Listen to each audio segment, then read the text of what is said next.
Farmweek is a production of the Mississippi State University Extension Service. Today on Farmweek, we'll have a special feature story edition of our show.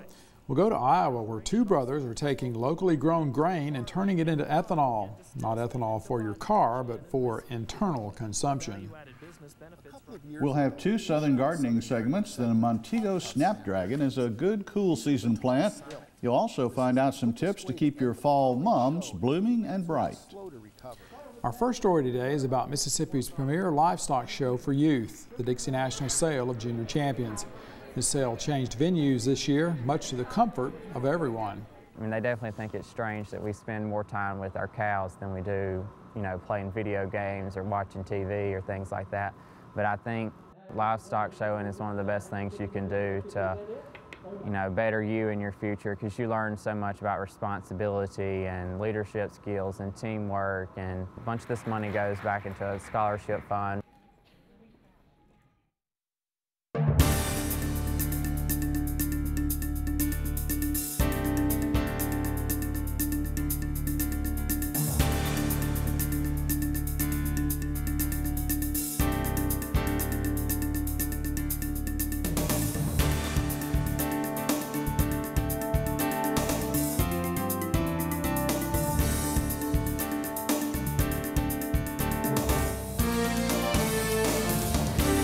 Good day, everyone. I'm Leighton Spann. And I'm Artist Ford. Welcome to Farm Week.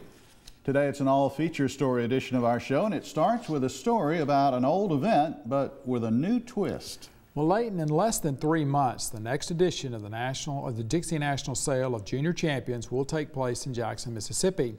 We're going to revisit the 2012 sale today. It brought a few surprises. The sale welcomed newly elected government officials, a record for sales and scholarships, new fashion trends, and the weather even cooperated. The biggest wow factor of the sale, however, was a shocking change no one expected. At the Dixie National Sale of Junior Champions, there are several things you'll see every year.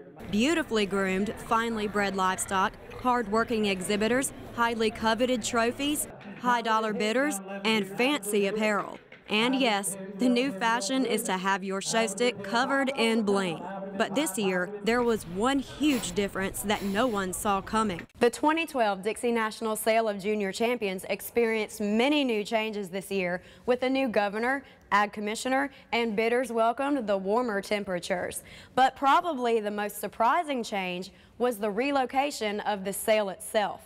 From the arena you see here to the much larger, climate-friendly Mississippi Trade Mart. For longtime patrons, this was a shocker. The first Sale of Champions was in 1970, and for as long as most can remember, it's been in the Dixie Sales Arena, where an empty seat can't be found. Now, it almost seems strange having this much room. The result of the 2012 sale was a huge success, with a record total of $299,000, passing the old one of $279,000. A record high price for a goat was also set at $100 a pound. In addition, there's a new scholarship record with 34 awarded, totaling over $51,000. Tucker Wagner says making it to the sale was the best way to end his show career. Despite comments from others about his commitment to showing, he testifies that livestock projects are ideal for developing life skills.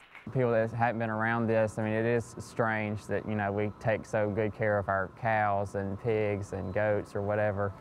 They definitely think it's strange that we spend more time with our cows than we do, playing video games or watching TV or things like that.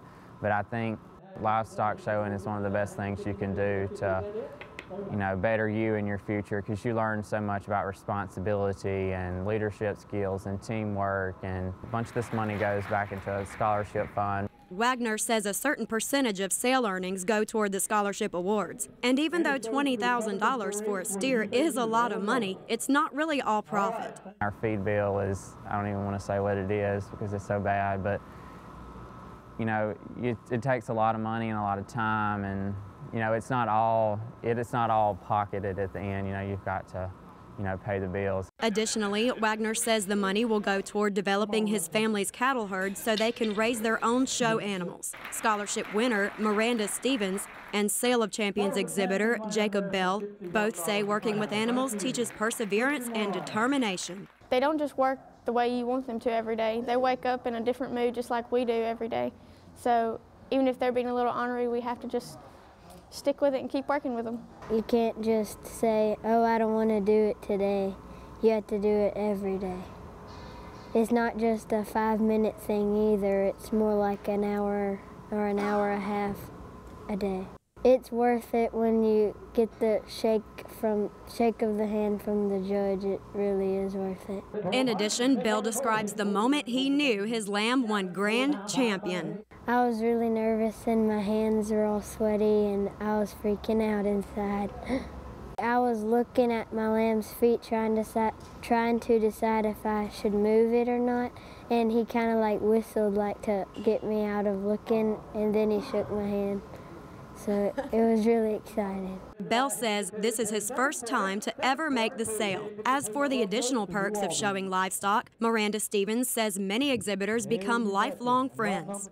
I'll probably have more friends here in the livestock and through 4-H than I do in high school, because almost every weekend and a lot of the important weekends in my life, I'm going to be at livestock shows with all the people here. Also, Stevens credits Mississippi State University Extension Service agents and other volunteers for inspiring her career goals as she weighs her options between physical therapy and livestock. Lately, I've just realized how much help my extension agent and all the other volunteers have helped me do things that I've wanted to do.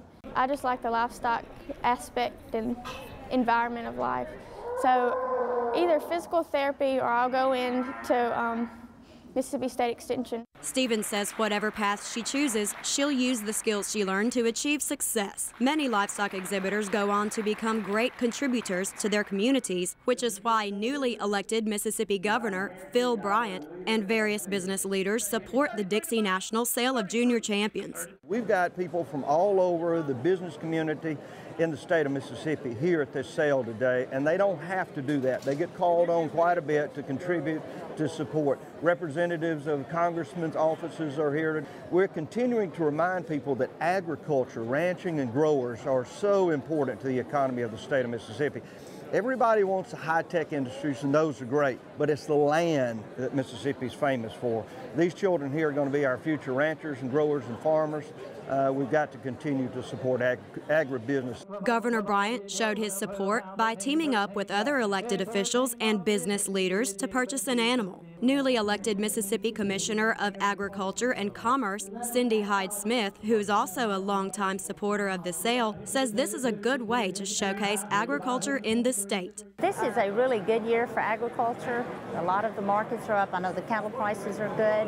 And, you know, it just gives us that boost that we need to get out there and provide that safe, affordable food for Mississippians. Additionally, Smith commented on her hopes to improve the grounds of the Mississippi Trade Mart Center and Coliseum. We want to make some improvements down here, and we're working on a private-public partnership with naming rights for our Coliseum.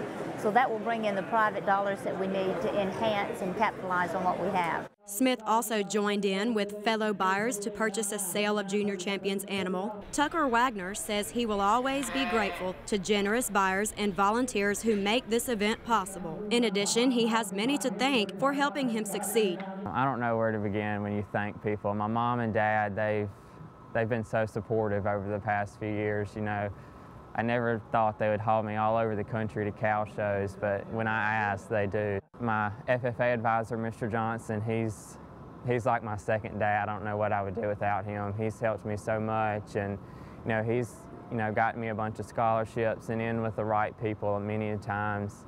And then my cousin Leanne, she's also a 4-H agent in another county, and she's I don't know what to say about her. She's just awesome. She's really helped me, you know, get our steers where they need to be, and you know, feeding the cattle, and she's really an asset. When looking at the 2012 Dixie National Sale of Junior Champions, it can be said that no matter how it changes, the event will always be about supporting young people and securing great leaders for the future. From Jackson, Mississippi, I'm Amy Taylor reporting. If you're interested in watching this story again, you can go to our Farmweek website, farmweek.msucares.com. You can also find us on Facebook and YouTube. You can get involved in junior livestock showing through Mississippi 4-H and Mississippi FFA. We will have links on the Farmweek website and the Facebook page to get you started. That's farmweek.msucares.com. Of course, Layton, this story originally aired 1st February of earlier this year, and Governor Bryant and Sidney Hyde-Smith, they were both newly elected the previous November. And I think moving into the new venue is great because you saw how many people were in there. It just allows more people. The old livestock ring it's great for nostalgia, but it was small. It was hot at the top, it was cold at the bottom, so I think that everybody's really pleased. And I do understand it will be back in the new venue. Everybody's pleased with being back over in the trademark building. Well, it's time now, artists, for today's trivia quiz on Farm Week, and since it is Thanksgiving time, it's about cranberries, the traditional berry of the season. We are asking how many cranberries are consumed in the United States each year. Is the answer 400 million pounds, 575 million pounds, 605 million pounds, or 700 million pounds? We'll have the answer for you after today's Southern Gardening segments. Well, are you on the lookout for another cool season bedding plant in this week's Southern Gardening segment? The first one, Extension horticulturist Dr. Gary Bachman says you need to try a dwarf snapdragon called Montego.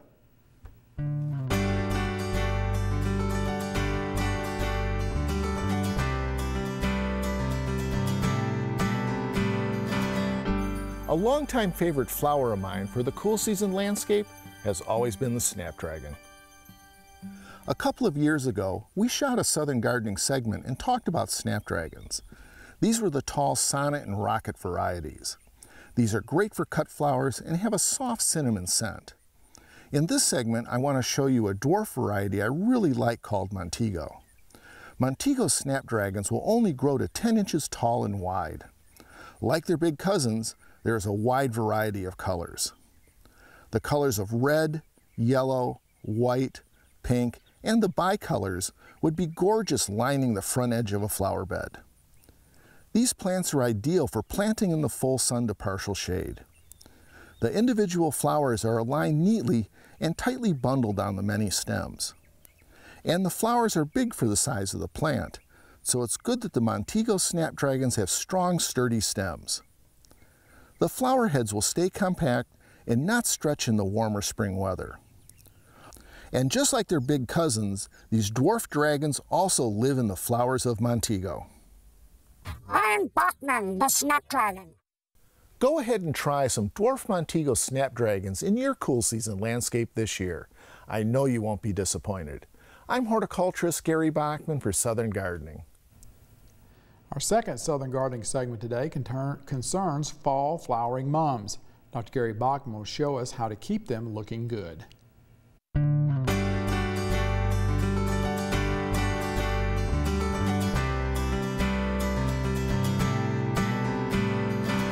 Just as the changing colors in nature signal the arrival of autumn, so does the appearance of beautiful flowering mums. Today I'm at Pine Hills Nursery enjoying their colorful fall mums. Adding fall mums, which is actually short for chrysanthemum, is a stress-free way to add color to the fall landscape. It's easy to see why, as there will be more flowers than you could possibly count. The selection of colors can almost seem limitless, from rustic earth tones to bright and cheery pastels. There are also a wide variety of sizes available, from 4-inch pots all the way up to 1 gallon and bigger. Choosing fall mums in full flower will have an instant impact for any autumn get-together or event. I like to select plants that still have tight buds and are just starting to show color.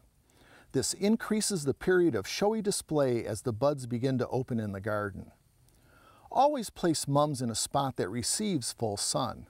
This will ensure the absolute best flowering. And never let your fall mums wilt. This is the quickest way to end the flowering show, as the plants will be slow to recover. One of my favorite ways of using fall mums is in containers in the landscape. I select a large plant and simply place the plant, container and all, into a beautiful decorative pot. That way there's no need to remove and replant from the original container. Adding fall mums to your landscape will create a color splash for you to enjoy during the cooler months of the year. I'm Gary Bachman for Southern Gardening. Gary says the fall sometimes tricks us into falling behind on our watering. It may be cooler, but the plants like mums need to be moist to look their best. Well, time for the answer to our trivia quiz today on Farm Week. It concerns how many cranberries are consumed in the United States each year. The answer, 400 million pounds. This according to foodreference.com. 20% of that amount is consumed at Thanksgiving. The marketing of cranberry juice and other products has made it into a year-round food. We're going to pause now for a break on Farm Week. Coming up, we'll look at the calendar and one more feature story. You've heard of local food? Well, here's what you might call local spirits. These Iowa brothers are using locally produced corn to make whiskey, vodka, and gin.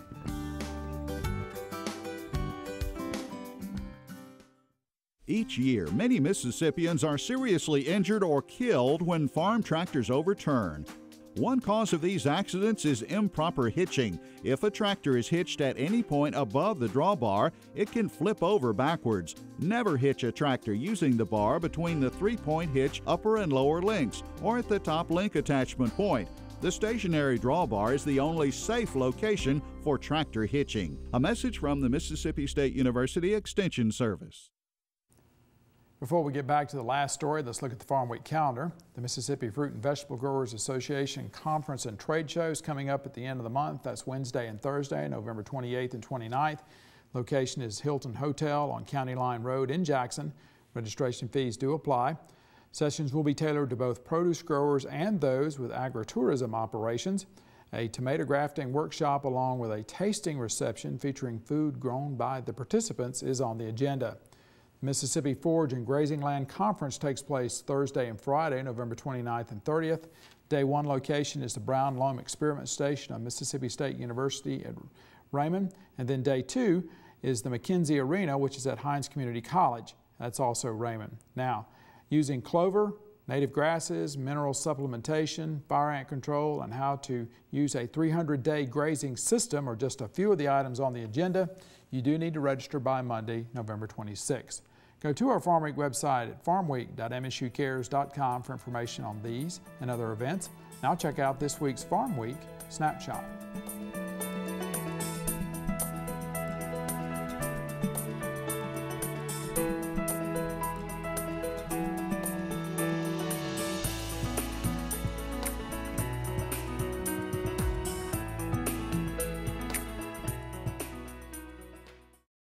Our last story today is about corn for alcohol, but we're not talking about ethanol for cars. A small distillery in Iowa on the Mississippi River is using locally grown corn to make its spirits. The owners hope the local food extends itself to alcohol for human consumption. Market to Market's Paul Yeager explains. Corn is, by far, America's most abundant grain. Despite the worst drought in half a century, U.S. farmers will produce an estimated 10.7 billion bushels this fall. And while soybeans also are ubiquitous in Iowa, you can't swing a dead cat in the nation's top corn-producing state and not hit a cornfield. All that corn eventually heads to market, bound for consumers all over the world, where the commodity is highly valued for food, feed, or fuel. On the fuel side of that equation, the Agriculture Department estimates that up to 40% of this year's harvest is bound for ethanol production. But some Iowa farmers are distilling their corn in an entirely different form of grain alcohol. We got grain as far as the eye can see, and I tell everyone it's the ultimate form of value-added agriculture, because you take $5 of corn that would make $10 of ethanol and make it into $50 of whiskey. So, you know, get it out there, let's use it. That value-added approach embodies the eastern Iowa-based Mississippi River Distilling Company. Brothers Garrett and Ryan Burchett built their operation primarily to tap into the tourism opportunity by showing visitors all aspects of the business. But they realized when the operation was in its infancy, they might also be able to capitalize on the growing local food movement. It's all about trying to be as close to home as possible, and we showcase that in the products that we make, the batch notes that we do where people can find out where their bottle came from, and everything. Even we showcase local art in the tasting room. The labels may be designed down the street, But Mississippi River Distilling's commitment to local economies is best exemplified by its primary raw ingredient, corn. I never thought that I would have a part in that, but we had the opportunity come to us and we jumped on it. Ryan Clark farms about 1,000 acres with his family near LeClaire, Iowa. The majority of his harvest, and about 60% of America's corn, typically flows down the mighty Mississippi to consumers overseas. The balance of his production historically was fed to livestock. But as one of 3 corn suppliers for Mississippi River Distilling, he also enjoys a third market. I was excited about it. My wife and I have always tried to support local industry and support anything local going on. When they came to us and told us about what their idea was of using local corn, we thought that was a great idea. We knew it wasn't a huge market, but with the majority of our corn all leaving the country, it was exciting to know that some of it was going to be used not only here in the United States, but right in our own hometown. When we first opened, one of our farmers came down here and he tried the vodka. And he said, "My corn's in this?" And I said, "Yeah." And he says, "I think this is the first time I've ever known where it ended up." Each batch uses about 25 bushels. We probably will use somewhere around 2,000 bushels of corn this year. Each bottle that we make has about 1.5 pounds to 2 pounds of grain. All told, Mississippi River Distilling will use about 2 semi-loads of corn each year. The Burchetts take regular deliveries of the grain and pay growers the market price. The operation also uses locally grown wheat, barley, and rye and distills them into vodka, gin, and whiskey. The value-added business benefits from a steady stream of tourists who learn the intricacies and intrigue of grain alcohol production. Anything bearing the Mississippi River Distilling label is produced in small batches according to strict protocols. And since selling the booze often proves to be just as demanding, a major hurdle lies in marketing. I think the biggest challenge for us is just getting word out that we're here. It's still a young enough industry, and people are very brand loyal when it comes to their booze, and getting them to step out of the box and try something different and realize that there are products that are made locally that aren't just as good, but in many cases better than what they might typically get out of a bottle that's come from a giant factory. Mississippi River Distilling has fared well in several national contests. Hardware is starting to pile up, adding credibility to the upstart company. And while the burgeoning Iowa wine industry may have seemed a bit out of place a decade ago, the tall corn state seems like a natural location to grow a spirit revolution. We don't really grow grapes around here regularly, but we grow some of the finest grain in the world, and vodka and whiskey and all these are made from grain. So why not be taking this stuff and making it into some spirits? We are on par with what's going on out there, and I would argue that our quality is even better because of the handcrafted steps that we take to really get a clean, smooth product. Iowa's wine industry first was given a boost by lawmakers, then came legislation advancing beer brewers. The spirit industry, and specifically micro-distilleries, also have benefited from law changes, allowing retail sales or tastings at the production plant. And they changed that law so that if you came here to see us, you could try a little bit of the spirit and you could take a couple bottles with you if you'd like. And if we didn't have that, we wouldn't be here. That opened the door for tourism, which continues to play a vital role in Mississippi River Distilling's business model. Burchett says relaxed federal and state taxes on distilleries may not be politically popular right now, but the move paved the way for expansion. The state of Iowa's Alcohol and Beverage Division helps distribute Mississippi River Distilling's goods statewide. But Burchett's plans include a wider Corn Belt footprint for his products. Our vision is to be a little bit bigger micro distillery. If we get too big, we can't do the things that make our products special, the handcrafting and everything that we do. We're really concentrating on the Midwest, where there's a connection to the Mississippi River or a connection to agriculture and the things that we do. Tourists already flock to LeClaire to visit the home of cable television's American Pickers. And Burchett hopes the travelers stop in and pick up a bottle or two of booze as well.